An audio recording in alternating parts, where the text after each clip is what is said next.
Eu estava ansiosa com essa novidade. Acabou de chegar o cartão de crédito da Genial. Com ele eu tenho sala VIP Lounge ilimitada, são mais de 1.000 locais ao redor do mundo e ainda tem concierge pronto para me atender. É uma super vantagem para quem está sempre viajando, assim como eu. E com o meu cartão Genial, quanto mais eu invisto, maior é o meu limite de crédito e ainda tem todos os benefícios da Mastercard. Com investimentos a partir de R$ 50.000, você já pode pedir o seu cartão Black. E o melhor de tudo, você nunca vai precisar pagar anuidade. Muito bom, né? Abra sua conta em 5 minutinhos de forma totalmente gratuita. Peça agora o seu. Olá, estamos aqui de volta à Conversa com a Zemar. Tenho comigo aqui hoje um grande amigo, um grande economista, um dos grandes especialistas em previdência e políticas sociais, Paulo Tátila. Bom dia, Paulo, tudo bem? Bom dia, Zé Márcio. Bom dia a todos os seus espectadores e ouvintes. E grato por suas palavras. Imagina, é um prazer enorme ter você aqui. Muito obrigado por ter aceito o nosso convite. Vamos falar um pouquinho sobre o que vocês estão fazendo aí nesse Instituto, tá certo, de Desenvolvimento Social. Que pesquisa? Vamos começar por aí. O que vocês estão fazendo aí no Instituto? Quais são as pesquisas que vocês estão trabalhando? Resultados interessantes, que eu acho que isso é um ponto super importante. Quer dizer, como é que dá um resumo aí para mim, para nós aqui, o que vocês estão trabalhando de importante? Legal. Bom, o IMDS, Instituto de Mobilidade e Desenvolvimento Social, obviamente ele tem como foco a mobilidade social e o desenvolvimento social. E desde o começo, a nossa preocupação é ver quais são os fatores que auxiliam e pressionam, no sentido positivo, a mobilidade social. E o que é essa mobilidade? É permitir que pessoas que estão na base da pirâmide social tenham possibilidade de ter ascensão e para os estratos médios da sociedade. É muito comum a gente pensar que a mobilidade social é o cara sair da pobreza e ficar rico. Isso é um evento raro, não acontece.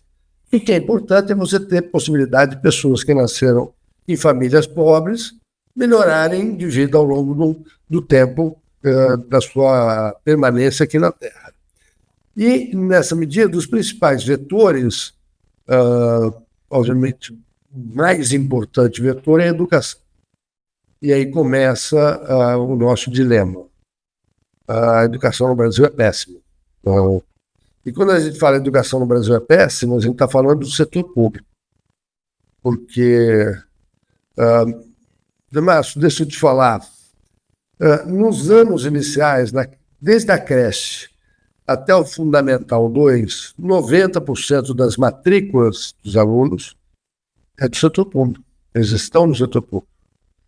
Então, se assim não fosse, o setor público podia ser uma porcaria que não tinha problema. Mas ele sendo ruim, ele afeta 90% das pessoas. Os resultados do PISA, que muita gente conhece, são conhecidos, indicam que o Brasil tem uma posição muito ruim. Ao longo do tempo, o Brasil só melhora a sua posição relativa quando entram países piores que o Brasil. Ele nunca, de fato, melhorou frente aos seus competidores. Então, a gente está focado, obviamente, e estabelecemos um projeto aqui denominado PISA 2036, em que a gente vai analisar todas as fases educacionais. Pra você ter uma ideia, a alfabetização, que é o primeiro passo de escolarização no Brasil, é horrível. O fato é que, enquanto numa escola particular 100% das crianças estão alfabetizadas aos 7 anos, no setor público somente aos 10 anos isso ocorre. E você fala, mas só 3 anos. Você imagina que são 3 anos numa criança alfabetizada vis-à-vis aquela que não é alfabetizada. Então a gente está fazendo um estudo profundo sobre a alfabetização no Brasil e propondo, isso vai se desdobrar em 2 grandes produtos, um produto mais técnico, voltado para as questões da alfabetização, que envolve neurociência, e você sabe muito bem, porque você me trouxe há 20 anos atrás um gráfico muito interessante da capacidade de absorção de conhecimento das crianças, não sei se você se lembra, um gráfico fantástico, que me marcou profundamente, e essa etapa inicial da criança determina, de certa forma, a trajetória do indivíduo. Em realidade, nós estamos pegando os fatores que vêm inclusive antes do nascimento. E, portanto, esse projeto começa com as condições de assistência à grávida. Nós sabemos que crianças vindas de uma parturiente que esteve pelo menos 7 vezes em visitas pré-natais apresentam menos problemas ao nascer, menos deformidade, menos problemas de saúde, e que, portanto, isso já determina condições primevas para o desenvolvimento. Então, esse é um projeto bastante grande. Agora, Paulo, por que o setor público é tão pior em termos de educação do que o setor privado? Qual era a razão pela qual a qualidade da educação pública, principalmente aqui no começo do processo? Esse gráfico que você falou aí, quer dizer, eu costumava brincar com meus alunos, dizia que depois dos 7 anos de idade ninguém mais aprende mais nada na vida, tá certo? Porque os alunos ficavam muito espantados, tá certo? Mas, voltando, qual é a razão pela qual quer dizer, a educação do setor público é tão pior do que a educação do setor privado no Brasil? Bom, há várias razões, né, Sebastião? Em primeiro lugar, a gente tem que reconhecer que o setor público pega as crianças, digamos assim, mais desfavorecidas. Aqueles que têm seus filhos nas escolas privadas já estão nos estratos mais altos de renda e de educação. Então, isso facilita. Então, o setor público pega crianças com menos incentivos dentro da família, crianças mais pobres, tá certo? Que têm menos interações sociais sofisticadas. Então, esse é um primeiro fator. O segundo fator é que a gente ainda está, lamentavelmente, amarrado a uma, eu vou chamar genericamente, de didática de alfabetização que é condenada no mundo inteiro. Lamentavelmente, isso é decorrência, digamos assim, de uma série de fatores políticos sociais no Brasil, mas o que se verifica no mundo inteiro, em vários países já consolidaram isso na sua própria legislação, é que o método fônico é o método mais adequado para alfabetizar as crianças. Esse, no entanto, não é o método utilizado pela grande maioria das escolas públicas no Brasil de alfabetização e de fundamental. É uma influência, digamos assim, que vem da história do Brasil, mais recente, o método Paulo Freire, construtivista e tal, mas a ciência mostra, e os resultados mostram, que o melhor método é o método fônico. Isso não é adotado. Mas nós temos casos no Brasil de sucesso. Por exemplo, no Ceará, nós temos esse caso. Lá, é curioso, mas porque a alfabetização lá usa o método fônico. Se você vai nos documentos, entretanto, e perguntar com as pessoas não falam que usa o método fônico, porque politicamente é inconcebível. Não, o método que nós utilizamos, desenvolvemos, é o método fônico. E aí os resultados mostram que o Ceará está na frente de todo mundo em termos de alfabetização no Brasil. Tá? Existem outros exemplos. Lamentavelmente, isso não é espalhado pelo Brasil. A gente já sabe o que fazer. Não é uma coisa que nós temos que descobrir o que fazer. Não, já se sabe o que fazer, como fazer. O problema é implementar isso nacionalmente. Não passa. E, em geral, não passa porque os professores são aculturados nessa ideia de que é o método construtivista que tem que ser utilizado, eles têm preconceito em relação ao método fônico, e, portanto, a gente patina desde, digamos, os primeiros anos de contato da criança com a escola. E aí os resultados posteriores são esses. Os sindicatos, eu sempre perguntei ao pessoal do Ceará, por que um programa de alfabetização na idade certa, o país, por que não entrava em Fortaleza? E a resposta que eu tive é que o sindicato não deixa. E o sindicato na capital é muito forte. Então é curioso porque você tem o Sobral, que quando começou a implementação desse programa em alguns municípios vizinhos, isso está se espalhando pelo Ceará, mas não chegou até hoje em Fortaleza. Então, se imagine, se isso não chega em Fortaleza, não chega no Rio, não chega em São Paulo, não chega, porque os sindicatos barram isso de forma muito categórica. A forma de enfrentar isso, lamentavelmente, é o que eu disse recentemente no seminário que nós fizemos aqui, é que chega de não tratar de frente com o tema. A gente vai tratar de frente com o tema. Ou seja, temos que enfrentar a questão de que esse método construtivista não funciona. Para alfabetizar crianças. E mais, Márcio, a gente, nesse trabalho que eu falei do PISA 2036, uma das coisas que a gente está mostrando é que a adoção do método sinfônico reduz a desigualdade educacional das crianças. O que eu estou dizendo com isso? Ao contrário do que se pode imaginar, ao adotar o método e a implementação de um programa dessa natureza, você reduz desigualdade. Os mais pobres são puxados para cima. Isso é fundamental. Ou seja, não adotar um programa desse tipo significa reproduzir e amplificar a desigualdade aos 6 anos de idade, aos 7 anos de idade, e impedir que essas crianças possam progredir na vida. Então, eu acho que é a embocadura correta para enfrentar essa questão no debate que a gente vai apresentar ao longo do ano que vem. Quer dizer, você está me dizendo o seguinte, que tem que enfrentar os sindicatos de professores de escolas públicas. Esse é o ponto fundamental. Se você conseguir enfrentar os sindicatos e conseguir mudar a metodologia de ensino, você vai chegar num bom resultado. Esse é o ponto. Esse é o ponto. E para isso tem que ter um discurso muito firme. E o firme, que eu acho, é ganhar a alma da população, é mostrar que um método alternativo reduz desigualdade. E eu acho que vai ser difícil alguém ficar contra essa tese. Você quer ou não quer reduzir desigualdade aos 7 anos de idade? Você quer? Então apoia essa ideia. É isso. Paulo, mas quer dizer, não é tão simples, né? Quer dizer, na verdade, você tem que ter resultado antes de fazer a proposta. E ter resultado exige que você mude a metodologia antes. Então, mas já temos experiências no Brasil, Zé, isso é que é legal.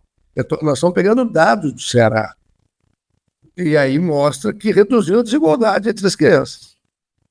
Agora, Paulo, tem uma parte, pelo que você disse, tem uma parte que é muito difícil de você diminuir, né? Que é a parte que tem a ver com a família.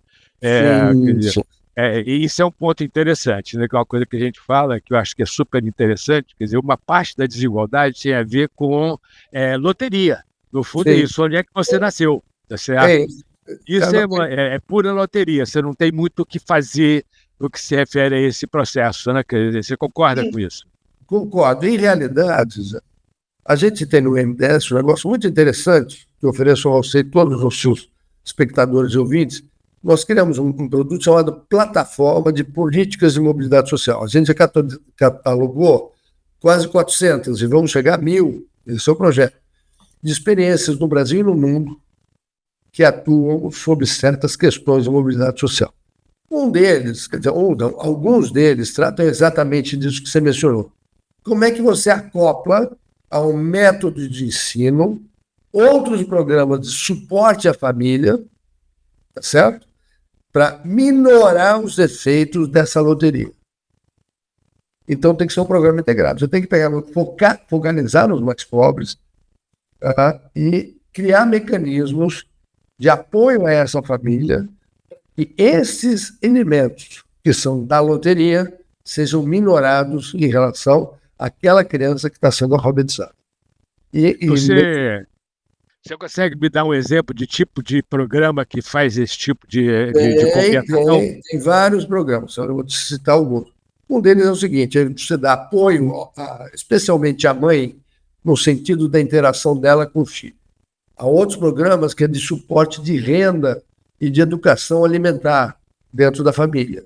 O outro programa é de interações lúdicas dos pais com as crianças nessa fase, o que é difícil. Imagina uma mãe cozinhando e 2 crianças na saia dela, puxando, deve ser difícil. Então, há programas, eu nem sabia disso, mas existem programas que auxiliam e acompanham a mãe no enfrentamento dessas questões. Em vez de ser uma interação negativa, você passar para uma interação neutra ou positiva. Por exemplo, nesse momento, a mãe pegar, deixar 2, 3 alimentos para as crianças brincando como se estivesse cozinhando junto com a mãe. Os efeitos são fantásticos. Ela aprende vocabulário, isso é cebola, isso é abóbora, isso ajuda. A outra coisa são programas de apoio, por exemplo, da saúde na família. Você impedir que crianças fiquem doentes ou reduzir a incidência de doença. Obviamente que para aquela criança que está num lugar que tem esgoto a céu aberto, a incidência de doença é muito maior. E isso não tem programa que resolva, a não ser o saneamento. Tem que chegar ao saneamento. Mas, como você sabe, metade dos domicílios do Brasil não tem saneamento. Aí você faz um marco de saneamento. Parece que vai andar. Aí vem o governo e, em vez de incentivar isso, vai no caminho contrário. Então, eu não sei como vai ser. Isso não dá para resolver. Isso, de fato. Mas você tem vários programas de apoio nesse sentido. Interação da mãe com as crianças, dos pais com as crianças, acompanhamento da presença escolar, com os programas da área assistencial do governo, os CRAS, apoio direto à família, ter o médico de família mais presente, o assistente social mais presente, para esses grupos pobres. O meu filho não precisa, né? Seus filhos não precisaram, mas aquelas famílias mais expostas, que você diz, é a loteria, precisa desse apoio para que eles possam ir para a escola corretamente, aprenderem corretamente, material escolar entregue para eles, e eles possam, aos 7 anos, estar alfabetizados tanto quanto o seu filho ou meu filho, ou filho de muitos dos que nos ouvem aqui.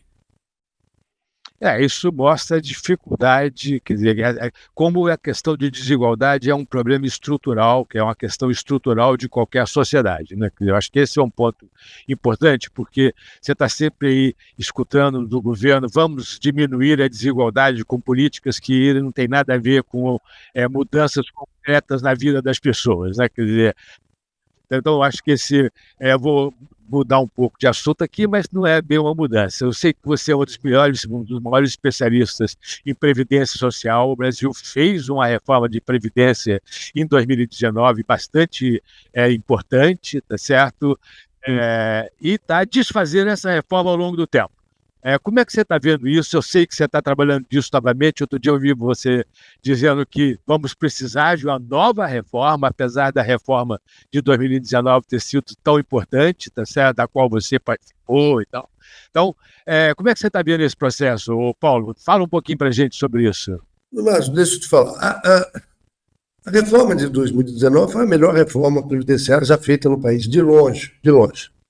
Ela atacou vários problemas, várias questões, praticamente todos os benefícios, de uma forma inteligente, de uma forma perspicaz, mas não atingiu tudo.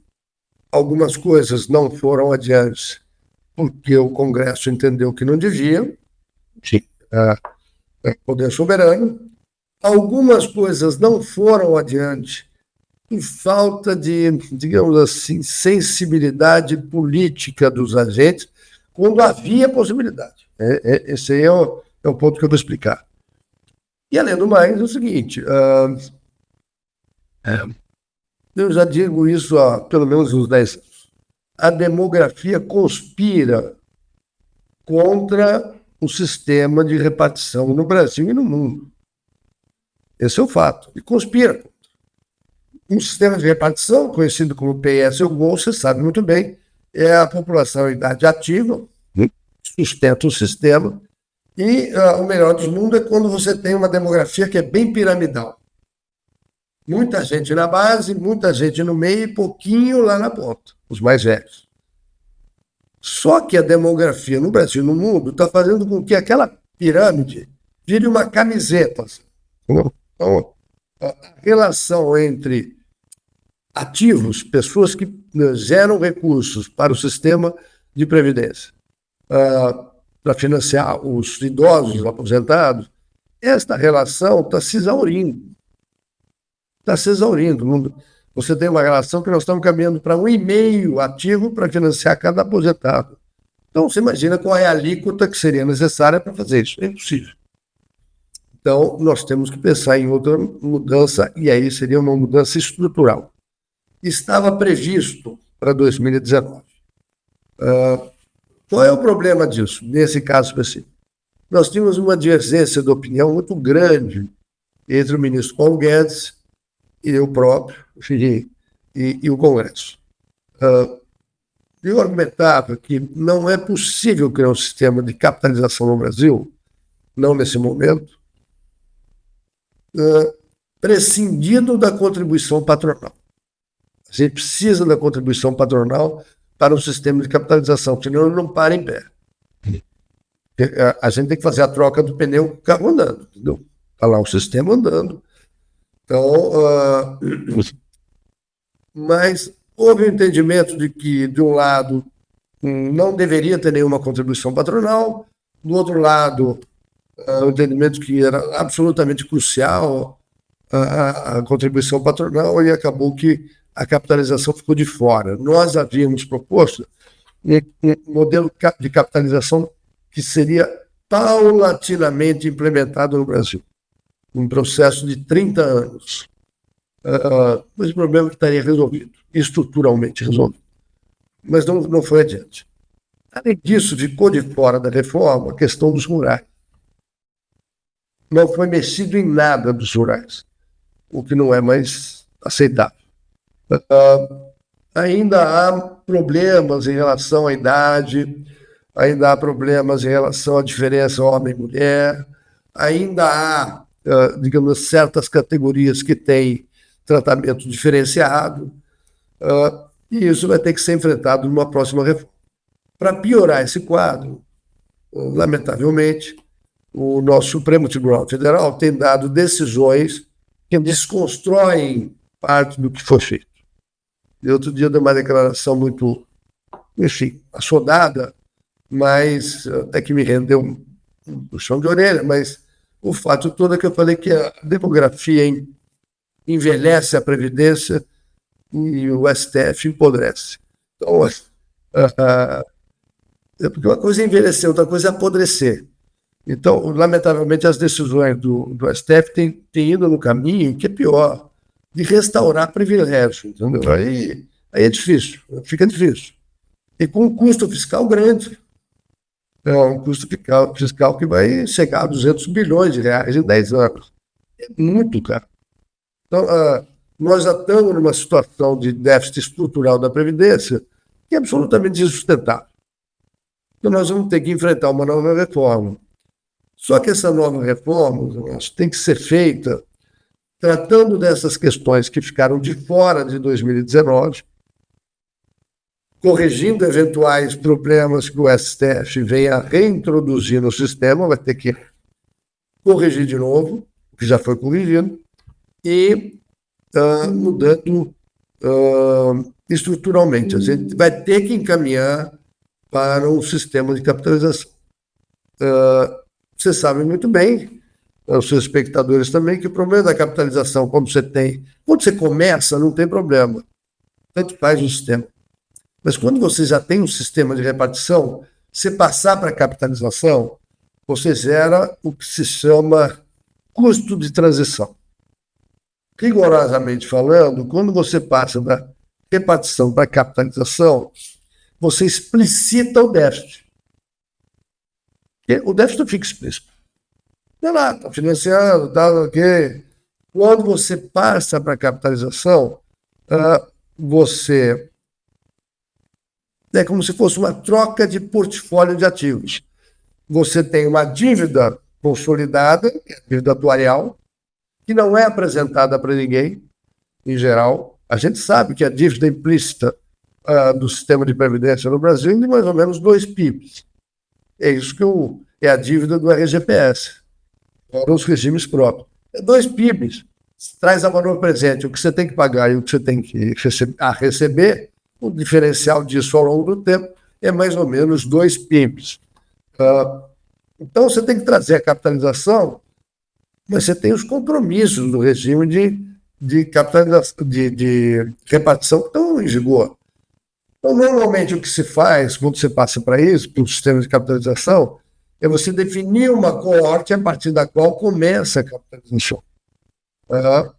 E, portanto, parte dos recursos que você arrecada no sistema vão para financiar a Previdência antiga e parte vai para capitalizar o novo.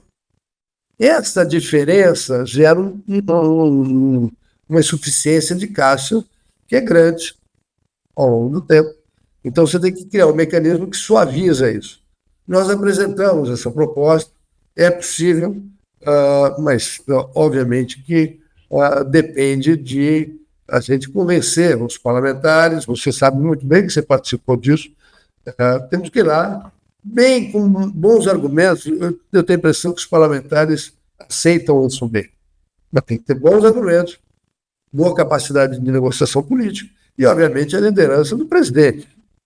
Um presidente que não esteja convencido da necessidade não anda. O presidente, eu costumo dizer, o presidente tem que pegar a reforma e pôr debaixo do braço e dizer para todo mundo, queremos a reforma. Então, obviamente que nesse governo não vai ser. Então, terá que ser no novo governo que conta essa ideia, entendeu? Mas mesmo quando o presidente coloca a reforma debaixo do braço, é difícil, né? Nós vivemos isso lá com o presidente Temer, não conseguiu, tá certo? Quer dizer, e ele estava ali ativamente trabalhando, você se lembra, quer dizer, eu acho que esse é um ponto importante. Agora, essa questão da capitalização, eu acho que é absolutamente fundamental, quer dizer, na verdade, o que acontece é que na transição você tem 2 sistemas funcionando ao mesmo tempo. Isso significa que alguém tem que contribuir para um sistema e contribuir para o outro sistema também, tá certo? E aí fica muito caro, tá certo? E conseguir convencer as pessoas de que a transição é fundamental não é uma coisa tão simples, tá certo? É caro. O processo de transição é muito caro. Agora, o sistema que a gente tem aí não é sustentável no longo prazo. Agora, também isso é um outro problema, né, Paulo? Porque não é sustentável no longo prazo. No curto prazo, tudo bem, você tem lá um déficit, você vai levando para frente, o déficit vai aumentando, tá certo? Emitindo dívida, vai fazendo. Tudo bem. Mas acontece que o déficit está atingindo uma magnitude que está limitando demais a capacidade do poder público investir, entendeu? Além de todos os problemas orçamentários que a gente tem, né? O earmarking, enfim, o engessamento do orçamento, você está pegando o recurso da sociedade, alocando para a Previdência e não sobra nada. Então, até por uma questão de administração, de uma gestão, você ganha uma eleição que você quer deixar sua marca, fazer as coisas que você acha relevante. Aí, isso pode motivar o presidente. Mas, em relação a episódio até, porque eu me lembro que nós estivemos juntos uma vez em Brasília, na época do Temer. Temos que lembrar uma coisa, estava pronto para ser votada quando saiu aquela fatídica denúncia infundada e que atrapalhou tudo. Mas seria votada. Eu acho que a gente conseguiria aprovar aquela reforma lá do Temer. Aliás, a gente tem que dar parabéns ao presidente, fez um esforço fantástico de conhecimento dos parlamentares, como deve fazer um presidente que esteja convencido. Como deve fazer, conversar com os parlamentares, enfim, trazer informações esclarecidas para eles. Mas não deu certo. Ali eu acho que foi uma fatalidade. É difícil, mas ali foi uma fatalidade. Uma péssima fatalidade. Agora, Paulo, deixa eu só mudar um pouquinho de tema aqui. Como é que você está vendo a situação social do Brasil e econômica nesse momento? Quer dizer, um pouquinho de conjuntura aqui. Tá. Bom, eu acho que a gente tem... Eu profundamente não consigo entender. nós temos, eu não sei se é um vício, se é uma falta de caráter, não sei. O Brasil tem uma vocação enorme para flertar com a tragédia. A gente, é como se você colocasse assim diante de uma pessoa e falasse: meu amigo, você tem aqui um filé mignon, e você tem aqui um cocô de galinha. O que você prefere? O cara fala: eu prefiro cocô de galinha. Isso não é possível. Então, isso tem sido recorrente no Brasil. A gente escolhe as piores soluções. A gente não é capaz, de uma forma madura, entender que a economia tem limitações. A gente ainda vive no mundo dos direitos das pessoas. Né? Eu fiz uma apresentação, aliás, curiosamente, você estava nesse dia, né, em que eu falo: olha, a Constituição não respeita direito adquirido. Desculpe, a economia não respeita direito adquirido. A economia não respeita a Constituição. A economia não respeita direitos fundamentais. Lamentavelmente, a gente vê, e eu vou dar um exemplo: o Supremo agora está decidindo a reinstalação de privilégios. Ele recorre aos direitos fundamentais e não olha para o custo para toda a sociedade que vai ser aqui. A gente, sabemos todos, né, que não é possível, sistematicamente, você ter um orçamento que é desequilibrado. Não é possível. É possível um ano? É possível 2 anos? É possível 4 anos? É. Mas o fato de ser possível 1 ano, 2 anos, 4 anos, não significa que pode ser sempre. Muito longe disso. E a gente está repetindo uma história já conhecida. Qual é a história? A gente está financiando o presente com o futuro. Então, você vê a evolução da nossa dívida está indo embora. Tivemos a pandemia, subiu, mas voltou. E agora, sem pandemia, sem nada, estamos voltando a expandir. O que eu vejo é que a gente depende, todo o arcabouço fiscal, em fundo, foi estruturado a partir de uma hipótese bastante, mas bastante otimista de arrecadação. A gente não enfrentou a questão de olhar a nossa despesa. O governo até criou uma secretaria de avaliação de políticas públicas, né? Tem um colega nosso que está lá, enfim, tem uma equipe. Cadê o plano? Cadê o plano? Me diga, qual é o plano? Olha, nós vamos mexer isso desse jeito, assim, assim, assim, assim. Outro dia, até irritadamente, eu falei: olha, não precisava de nada disso. Me dá 60 dias, com mais 3, 4 amigos que eu conheço, a gente monta um plano factível e está aqui, ó, com essas propostas. Tem que fazer isso. As propostas estão aí, né? Elas estão na mesa há anos. Há anos. Veja só. Então, é isso. Esse dilema a gente vai ter que enfrentar, meu. Eu não estou otimista com o futuro do Brasil, não. Não estou otimista. Eu acho que a gente corre riscos desnecessários.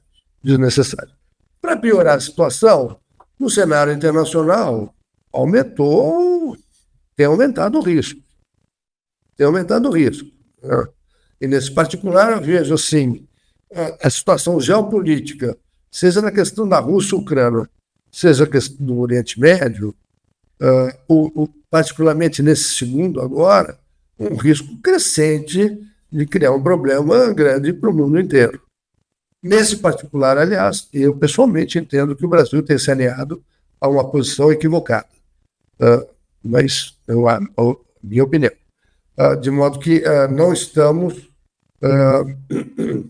nos colocando de forma bastante categórica sobre o que acreditamos. Como é que deve ser a sociedade para nós. Né? Então, e para piorar, nós temos recentemente a questão eleitoral da Venezuela, enfim, isso é um problema deles, mas com agravante, quer dizer, existe um potencial de conflito bélico ali do lado, que inexoravelmente vai envolver o Brasil. E a gente não tem se manifestado claramente a esse respeito. Mas, do ponto de vista econômico, eu acho assim, o Brasil poderia estar hoje nadando de braçada com recursos externos para fortalecer a nossa poupança doméstica aqui, trazer recursos do exterior. O dólar, eu acho que podia estar, sei lá, abaixo de 5, ou próximo de 5, se nós estivéssemos seguindo uma política mais correta. Você olha assim, investimento do estrangeiro no exterior, caiu muito, voltou um pouquinho, mas está de lado. A gente podia estar recebendo assim de recursos estrangeiros para financiar o crescimento do Brasil. Nós precisamos, a gente precisa crescer muito, Márcio, muito. Eu acho inconcebível nós termos 50% dos domicílios sem saneamento. Isso é um problema do século XIX. Existe forma de resolver? Existe. O Estado tem recursos para fazer isso? Não tem. Então, temos que estar convencido pragmaticamente, temos que trazer o setor privado. Como? Tem que criar os mecanismos para que eles venham e façam isso. E o marco regulatório está fazendo. Apesar da tentativa do governo de... Exatamente. Mas estou dizendo, o governo, o que tinha que fazer? Tem o marco, eu vou reforçar o marco. Eu vou reforçar e não detonar o marco, entendeu? A outra coisa que eu vejo é o seguinte, quer dizer, ainda há uma cultura de proeminência do Estado no desenvolvimento da economia. Lamentavelmente, a gente está vendo, de novo, juros subsidiados. Não dá. Então, você olha assim, isso é uma condição de curto prazo.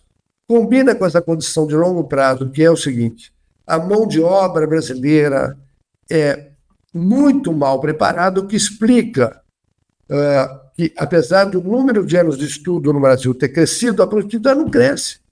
Por quê? Porque a qualidade da mão de obra é péssima. E é péssima por quê? Porque o cara sai do segundo grau sem saber ler um manual e interpretar o manual. Ele não consegue interpretar. Então, a mão de obra no Brasil está sendo muito mal formada, de modo que eu não vejo perspectiva de, a médio prazo, isso melhorar. Nós fizemos aqui no INDES, um trabalho bem interessante, está disponível no site. A gente simulou o que seria o acréscimo de renda se nós tivéssemos, por exemplo, a escolaridade média do Chile ou da Coreia, em função daquilo que uma melhor escolaridade gera de adicional de renda. Então, se a gente pegasse a distribuição de escolaridade no jovem, no Chile, e jogasse no Brasil, a gente tinha um efeito de aumento de renda. Se pegasse na Coreia, outro efeito. Só para você ter uma ideia, se pegasse a do Chile, a gente teria 40% de aumento da renda gerada pelo trabalho, tá certo? Se pegasse a da Coreia, seria o dobro. Ou seja, nós estamos perdendo oportunidades fantásticas de fazer a economia crescer, de melhorar a situação de desigualdade e da condição de vida das pessoas, e a gente escolhe caminhos que são opostos ao que o bom senso indicaria. Nesse sentido, o populismo é uma porcaria, professor. É verdade. Bom, vamos. Muito obrigado por ter participado dessa nossa conversa. Um prazer enorme ter você aqui. É uma pena que a gente tenha que acabar com uma mensagem pessimista, mas é exatamente isso. O Brasil tem este problema. A gente não consegue engatar uma sequência de políticas de reformas estruturais que possam nos levar a uma situação de mais crescimento, mais riqueza e menos desigualdade. Paulo, muito obrigado. Um prazer enorme ter você aqui. Vamos fazer isso outra vez. Tá bom, um abração. Fica com Deus aí. Tudo de bom. Você também. Você sabia que pode transformar uma simples compra em benefícios incríveis? Eu tenho uma super novidade para compartilhar com você. Se você é cliente de cartão de crédito Genial e não utilizou o seu cartão nos meses de julho e agosto, ou se é novo por aqui, preste atenção nessa oportunidade. No mês de setembro, ao fazer uma compra com o seu cartão Platinum de pelo menos R$50, você ganha 500 pontos Livelo. E para quem tem o cartão Black, ao fazer uma compra de pelo menos R$100, ganha 1000 pontos Livelo. Não perca tempo, aproveite essa chance única de acumular pontos e transformar suas compras em benefícios. Você está esperando o quê para começar a usar seu cartão?